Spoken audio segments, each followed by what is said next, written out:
जनसुराज के सूत्रधार प्रशांत किशोर अपनी बिहार बदलाव यात्रा के तहत लगातार अलग अलग जिलों और प्रखंडों में लोगों से संवाद कर रहे हैं। स्थानीय पत्रकारों से भी बात कर रहे हैं। इसी कड़ी में उन्होंने पूर्णिया में एक प्रेस कॉन्फ्रेंस को संबोधित किया, जहां प्रशांत किशोर ने कहा कि बिहार में संपूर्ण क्रांति और व्यवस्था परिवर्तन के उद्देश्य से 20 मई को जेपी की जन्मभूमि सिताब दियारा से बिहार बदलाव यात्रा की शुरुआत की गई। इसका उद्देश्य व्यवस्था परिवर्तन के लिए बिहार की जनता को जागरूक करना है। इस दौरान उन्होंने पत्रकारों के अलग अलग सवालों का जवाब भी दिया। प्रशांत किशोर ने विभिन्न विषयों पर अपनी बात रखी। इस दौरान चुनाव आयोग पर भी हमला बोला। कहा कि चुनाव आयोग का मतदाता सूची पुनरीक्षण वाला अभियान भाजपा का षड्यंत्र है। इस अभियान को लेकर बिहार और केंद्र सरकार पर गंभीर सवाल खड़े किए। प्रशांत किशोर ने कहा कि वही वोटर लिस्ट है जिसके बाद मोदी जी 2024 में पीएम बन गए। तो क्या चुनाव आयोग यह स्वीकार करेगा कि मोदी जी फर्जी वोटर लिस्ट से पीएम बने हैं? अगर नहीं, तो फिर उसी वोटर लिस्ट से विधानसभा का चुनाव कराने में क्या दिक्कत है? उन्होंने आगे कहा कि याद रखिए, चुनाव आयोग आपकी नागरिकता तय नहीं कर सकता, ये सुप्रीम कोर्ट का निर्णय है। इधर प्रशांत किशोर ने भाजपा के प्रदेश अध्यक्ष दिलीप जायसवाल पर भी जोरदार हमला बोला। इस दौरान दिलीप जायसवाल को विभिन्न मुद्दों को लेकर घेरा और कई सवालों के जवाब मांगे। पीके ने दिलीप जायसवाल पर 4 आरोप लगाते हुए कहा कि अगर मैं गलत बोल रहा हूं तो मेरे खिलाफ कार्रवाई करें। इस दौरान प्रशांत किशोर ने और भी विभिन्न मुद्दों पर अपनी बात बड़े साफगोई से रखी। प्रशांत किशोर के इस प्रेस कॉन्फ्रेंस के दौरान पार्टी के राष्ट्रीय अध्यक्ष उदय सिंह भी मौजूद रहे। उन्होंने भी पार्टी की स्थिति से जनता को अवगत कराया। उन्होंने कहा कि जनसुराज में सभी अच्छे विचार वाले लोगों का, बिहार में बदलाव की चाहत रखने वालों का स्वागत है। जहानाबाद न्यूज की रिपोर्ट। देखिए, ये वोटर आईडी का जो बखेड़ा है, ये अभी शुरू हुआ है पिछले 2-3 हफ्तों से। एक बात समझने की है, वोटर आईडी कौन बनाता है? वोटर लिस्ट बनाने की जिम्मेवारी चुनाव आयोग की है, जो एक संवैधानिक संस्था है। वो हमारे आपके या किसी दल के अधीन नहीं है। हर साल उनका काम है कि जब भी चुनाव हो तो एक संशोधित वोटर लिस्ट बने, उसकी शुद्धता, उसकी स्वच्छता बनाए रखना चुनाव आयोग का काम है। अभी 1.5 बरस पहले बिहार में चुनाव हुआ, पूरे देश में चुनाव हुआ।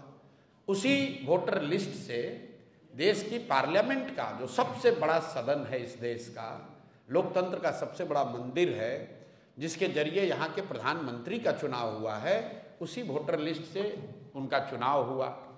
अब आप कब बता रहे हैं कि वो वोटर लिस्ट फर्जी है? तो क्या चुनाव आयोग ये स्वीकार करने को तैयार है कि जो पार्लियामेंट का चुनाव हुआ, जिसमें मोदी जी प्रधानमंत्री बने, वो वोटर लिस्ट सही नहीं था?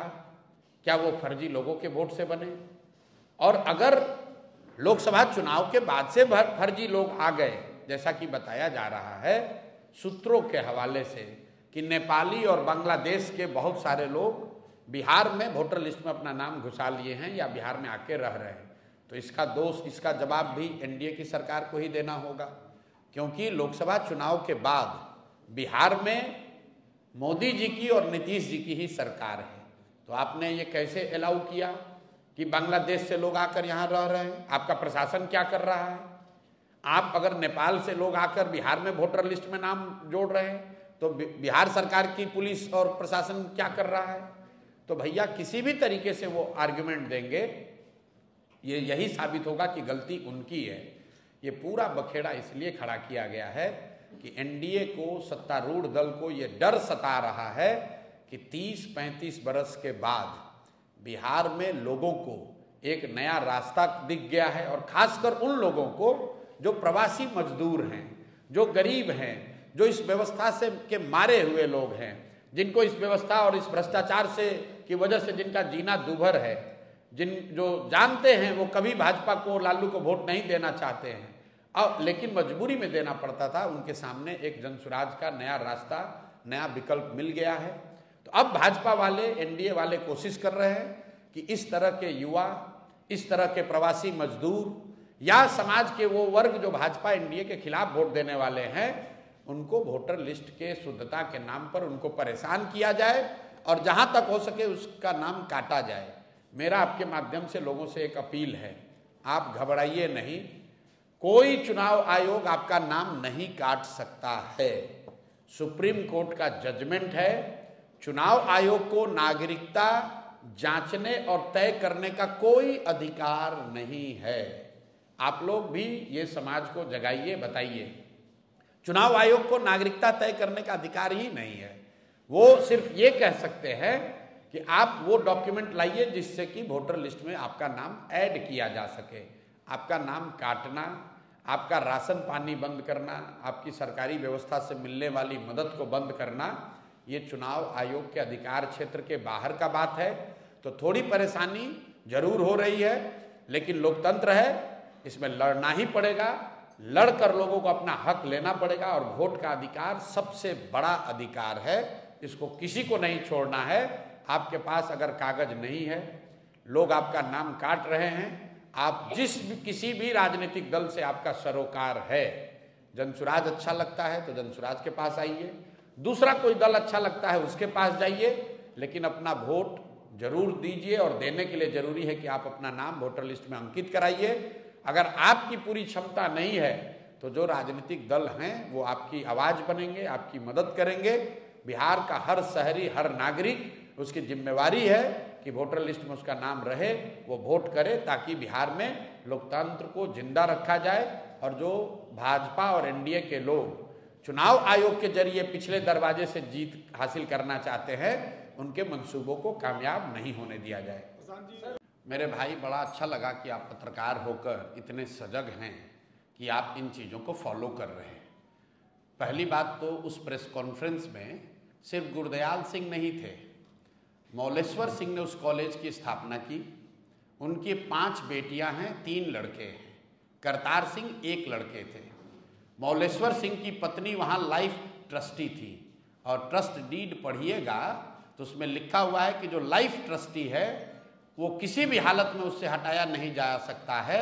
और जब उसकी मृत्यु हो जाएगी तो उसके जो लीगल हेयर होते हैं उनको उस ट्रस्ट में रखा जाना चाहिए था। ये तो लीगल मैटर है, चलने दीजिए। हम लोगों ने आरोप लगाया है, मान लीजिए कि हमने गलत आरोप लगाया।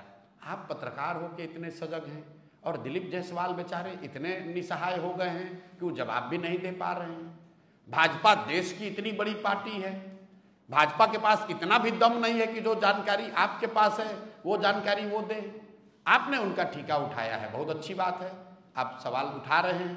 तो मेरे भाई फिर से दोहरा देते हैं, दिलीप जायसवाल ने उस कॉलेज में, जिसमें कि वो क्लर्क थे, जो सिखों का माइनॉरिटी का कॉलेज है, जिसमें 20 से ज़्यादा सिख उस समय ट्रस्ट के मेंबर थे, उस जितने भी ट्रस्ट के चलाने बनाने वाले लोग थे, उन सब को हटा के दिलीप जायसवाल जो सिख नहीं हैं, ये कैसे उसके मैनेजमेंट में आ गए? इसका जवाब आप हमको दीजिए। आप क्या दीजिएगा? दिलीप जायसवाल दे, जो भी उनके सलाहकार हैं वो दे। दूसरी बात, उस कॉलेज में 50 से ज़्यादा बिहार के अलग अलग दलों के नेताओं के परिवार के लोग मैनेजमेंट कोटा से जगह पाकर मेडिकल की डिग्री उन्होंने हासिल की है। तो किस आधार पर उन 50 नेताओं के बच्चों को उसमें एडमिशन दिया गया, ये बता दीजिए। बिहार का सामान्य परिवार का कोई बच्चा मेडिकल करना चाहता है, आपका बेटा अगर पढ़ने जाएगा मेडिकल, बेटा बेटी, तो उसको परीक्षा पास करना पड़ता है। अगर परीक्षा नहीं पास करेगा तो कैपिटेशन फीस देना पड़ता है। लेकिन बिहार के 50 से ज़्यादा नेताओं के परिवार के लोग बिना किसी परीक्षा के उस कॉलेज से पास होकर डॉक्टर बन गए, जिसको दिलीप जायसवाल चला रहे हैं।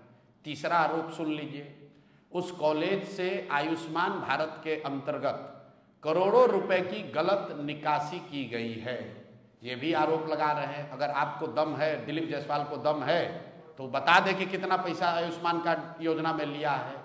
चौथा आरोप लगा रहे हैं कि राजेश शाह की 2007 में हत्या हुई है, पुलिस ने FIR किया है, थाने का डायरी निकाल कर देख लीजिए, कोर्ट ने, लोअर कोर्ट ने उसमें कॉग्निजेंस लिया है। दिलीप जायसवाल नेम्ड मर्डर के एक्यूज्ड हैं, नेम्ड एक्यूज्ड हैं। जिस SP ने और DIG, दरभंगा के रेंज DIG ने उसका क्लोजर दिया है, उसमें से दोनों ही लोग के परिवारजन को बाद में क्लोजर देने के बाद मेडिकल कॉलेज में उनके पत्नी उनके बच्चों को एडमिशन दिया गया है। तो ये जानना चाह रहे हैं, और हम अगर गलत कह रहे हैं तो दिलीप जायसवाल कोई असहाय व्यक्ति तो है नहीं, उनकी सरकार है, हम पर मानहानि का केस कर दे, हमको जेल में डाल दे। अभी तो इतना दम नहीं है कि मुंह से बोल सकें। दूसरी बात, कल घोषणा किए हैं 18 से पहले दिलीप जायसवाल की माफियागिरी का दूसरा किस्त जारी करेंगे कि सीमांचल के एरिया में इस आदमी ने और क्या क्या गलत किया है। चाल चरित्र चेहरा का बात करने वाली भाजपा, उसका अध्यक्ष, उस पर मर्डर का जैसे संगीन आरोप हैं। आप केस डायरी मैनेज करते हो, कोर्ट को मैनेज करते हो, सिखों के कॉलेज को कब्जा किए हो, और समझते हो कि प्रशांत किशोर डर जाएगा? हैं? आपको लग रहा है कि हम ऐसे ऐसे गिदड़ भपकी से हम डरने वाले हैं? इनकी हालत तो ये है कि लालू जी जैसे व्यक्ति, जिसको कोर्ट ने चारा मामले में दोषी करार दिया, उनको भी अगर आप कहते हैं कि आपने एनिमल हस्बेंड्री में गलती किया, उनके पार्टी वाले भी जवाब देते हैं। दिलीप जायसवाल का मुंह अभी तक खुला नहीं है, डर के मारे, और आप जैसे साथियों की मदद से भी नहीं बेचारे बोल पाएंगे।